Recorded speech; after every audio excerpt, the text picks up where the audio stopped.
Hello everyone, today I'm going to tell you about the time when hunger drove me to beg animals for food. So get ready to be amazed by the incredible things that happened to me in the wild.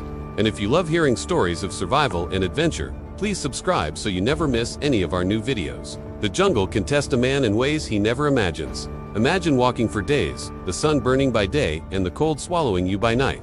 Your stomach empty, every step weaker than the last. You start out angry, then you start out sad, then you simply become resigned. That was me, lost, broken, desperate. Hunger had stripped away my pride, and for the first time in my life, I felt smaller than even the tiniest creature of the forest. My mind raced, thinking of my family, wondering if they were worried about me, if they were looking for me. Shame burned within me, the memory of their disappointed faces fueling my resolve to get home. But with each step, hope faded. The jungle was an endless maze of green, and I was utterly alone. When you find yourself completely alone in the wilderness, without any food or water, panic can easily set in. Your first instinct might be to retrace your steps, but if you're like me, you may have wandered aimlessly and don't know exactly where you came from. In that moment, all you can do is keep moving, hoping to find some sign of life or some way out of the green hell. I walked until my legs could walk no more. I sat down beside a huge tree, defeated. Darkness fell, cold bit into me.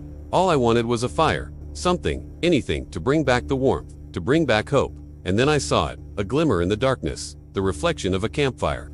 I stood up, ignoring the pain in my legs, and stumbled towards the light. There, in the flickering glow of a fire, sat an old man. Relief washed over me. It was so overwhelming that I didn't care anymore if he was friend or foe, if he was real or figment of my hungry imagination.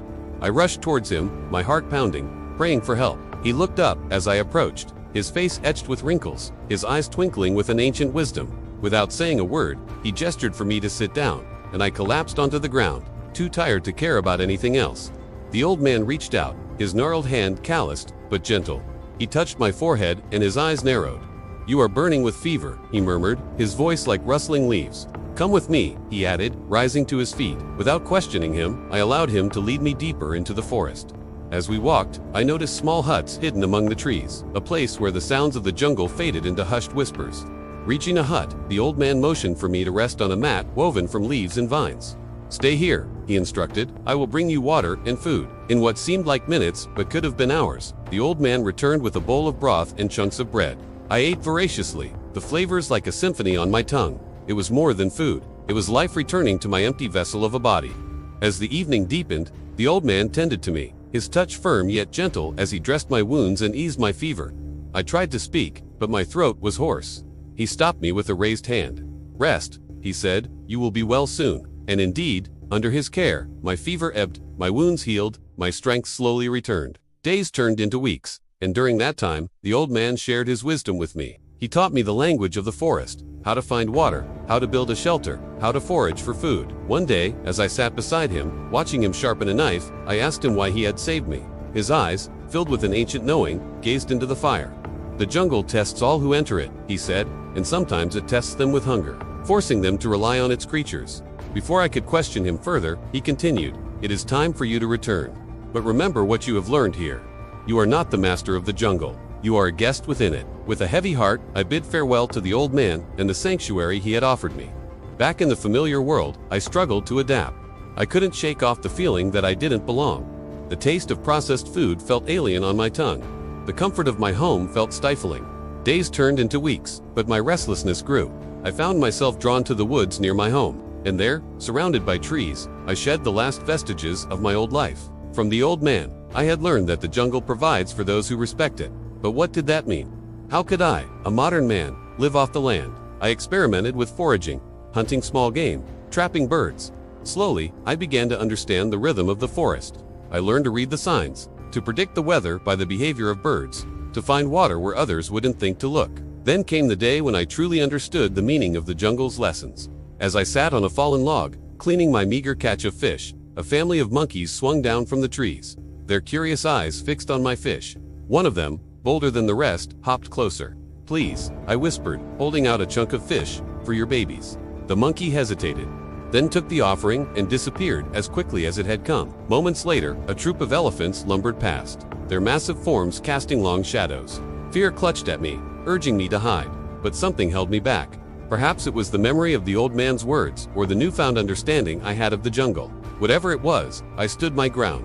Anxiously, I watched as they passed, their eyes regarding me with a calm wisdom that seemed to pierce through me. Suddenly, one of the elephants halted, its massive tusks gleaming in the afternoon light.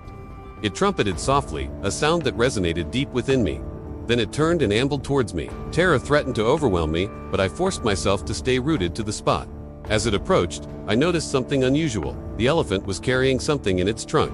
It stopped before me and gently placed a bunch of ripe mangoes at my feet. Then, trumpeting softly, it lumbered away to join the others. Stunned, I stared at the mangoes, my mind struggling to comprehend what had just transpired. Had an elephant just offered me food? Was this some bizarre prank? My heart pounded against my ribs, a wild rhythm echoing the tumult in my soul. Trembling, I reached out and touched the mangoes, their velvety skin yielding to my touch. I looked up, searching for the elephant, wanting to express my gratitude, but it had vanished along with its companions. Left alone, I sank to the ground, overcome with a profound sense of humility. In that moment, I realized that I had received not just food, but an offering of peace, a gesture of goodwill from a creature I had once feared. It was a humbling lesson in understanding and respect. The jungle was not just a wilderness to be conquered. It was a living entity to be respected. As I savored the sweet, juicy flesh of the mangoes, I knew I had crossed a threshold. I was no longer the same man who had entered the jungle weeks ago. I was transformed, humbled, forever changed by the wisdom of the wild. And that is the story of how hunger drove me to beg animals for food. Remember, in the face of hunger, even the most formidable barriers can crumble, revealing the unexpected sources of sustenance and strength. Stay tuned for more exciting stories and adventures from the wild. Thanks for watching.